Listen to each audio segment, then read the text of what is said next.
સ્થાનીય સ્વરાજ્યની ચૂંટણીની જાહેરાત. સરકારી કચેરીમાં કયા કયા કામ બંધ રહેશે? સ્થાનીય સ્વરાજ્યની ચૂંટણી જાહેર થતાં જ ચુનાવ આચાર સંહિતા મોડલ કોડ ઓફ કોન્ડક્ટ લાગુ થઈ જાય છે. આ સમયે સરકાર અને સ્થાનીય પ્રશાસન કેટલા નવા ફેસલા કરી શકતા નથી. કયા કયા કામ બંધ રહેશે? નવી સરકારી યોજનાની જાહેરાત. સરકાર કોઈ નવી યોજના જાહેર કરી શકતી નથી.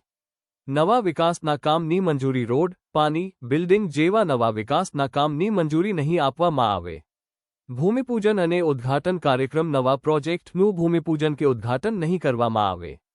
સરકારી કર્મચારીઓના ટ્રાન્સફર. ચૂંટણીના સમયે આમતોર પર ટ્રાન્સફર અને પોસ્ટિંગ પર રોક રહેશે. નવી ભરતી કે નિયુક્તિ. સરકાર નવી નોકરી કે ભરતીની જાહેરાત કરી શકતી નથી. સરકારી ફંડમાંથી નવી ગ્રાન્ટ મતદાતાઓને અસર કરે તેવી નવી સહાયતા કે ગ્રાન્ટ આપવામાં નહીં આવે. કયા કયા કામ ચાલુ રહેશે?